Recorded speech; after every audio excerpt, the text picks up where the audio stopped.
to former Adult Ed Vice President Linda Crowley's article in this past Sunday's Newspress alleging falsehood that current board members have done poorly when it comes to listening to the community and taking responsibilities for their actions, and that during the past 2 years, Santa Barbara City College's Board of Trustees has lost sight of its responsibilities. Peter, do you want to start, please?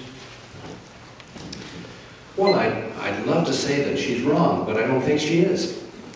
And I admire Linda fairly a lot. She has some strong opinions, and I happen to agree with them.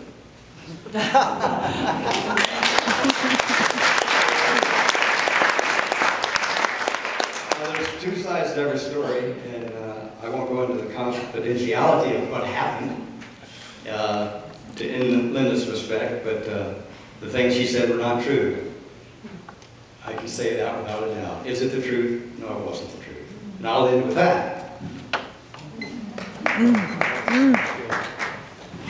Well, all I know is what I know, and you know, there are two sides always, and the truth is always somewhere in the middle. But on this one, I think it's leaning a little bit closer to Linda's side. So I'm not going to quite leave it like that, because I do think that there are some issues, because what we're hearing is that when something is pointed out to a trustee, they totally deny it, whatever it is. That's the first thing.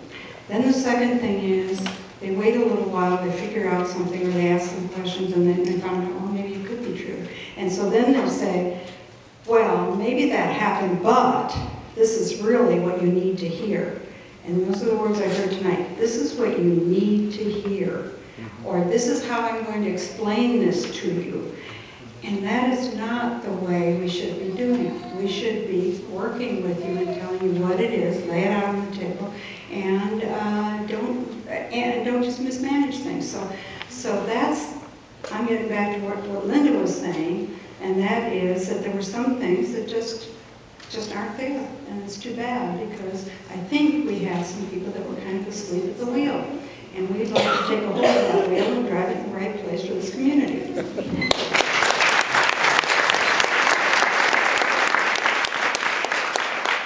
I'll concur with Joe, and with all due respect to Linda, tell you that most of her letter concerns a very personal and imaginary slight that she thinks she suffered. When the state began looking at continuing education and we reported it, she became alarmed that somehow her administration of continuing education was being questioned. That charges were somehow being made that she hadn't done her job properly. Nobody ever suggested that. That was in her mind. That's what she objected to. She demanded an apology.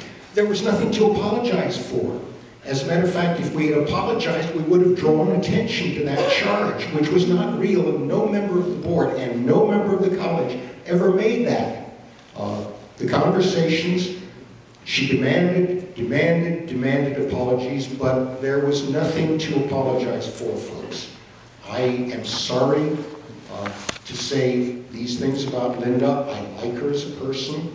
For years, I assisted her husband, Rusty, to and from meetings. I thought I was a friend, you know, I've done a lot there, and I supported Linda. As a matter of fact, when we had an opening for president, I suggested to Linda that she put her name into it. I thought she was presidential material. I still think highly of her, but her reaction to this and her impression of what happened is simply wrong. Okay? Thank you.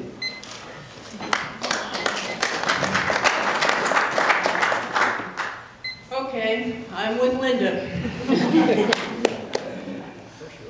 I've been involved in adult ed, as many people know, and if one thing we have heard a lot is from the administration, not from the state, but from the administration, this class, that class, the other class, all of a sudden they're illegal. They can't be offered. They can't be reimbursed by the state for one reason or another. We had a new set of administrators. we had a whole raft of people who are inexperienced in continuing education. And they went in and they looked at the records and they didn't know what they were looking at, and they didn't know if they were looking at all of the records. And that's what we were hearing. So it wasn't just Linda who was hearing that. It was the community that was hearing that somehow something was done wrong. And as far as I can tell, and I've talked to the Chancellor's office, I've looked at the course outlines, I have looked at these issues, we have not done something wrong. What has been done here, the state didn't come down and initiate this. The state does not do that. The college initiated it. And the college decided to go through this pain and suffering and problems with adult ed and with the parent-child workshops. And I'm sorry that it happened. And we're going to have to try to heal that problem and try to get it back on track. Because that's what's important in this community, is a connection between adult ed and the main campus, the support that the PCWs and adult ed provide for the college, the support in voting for Measure V so that the college had $77 million to build buildings and do needed maintenance and repairs. There's going to be a need for another one of those. And the college needs the community, and the community needs the college.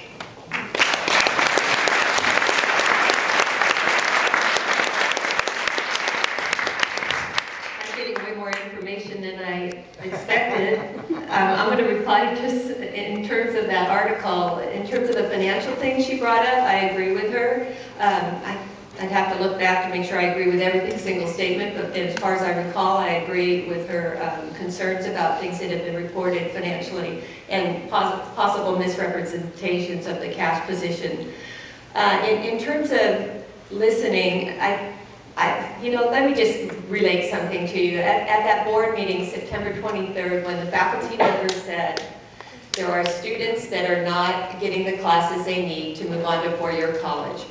2 hours after that, we had our very first forum, and somebody in the audience asked the question, are the students getting the classes they need to move to a four-year college?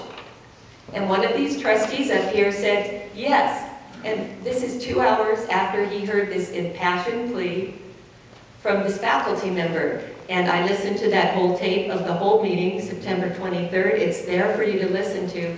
These individuals do not seem to get that they're not listening. And I know they care about the school, and it's about, the process has been the problem. And they can tell you they're listening, but I think you know whether they are or not. Okay, it's not what we say, it's what we do. It's how we react. Thank you.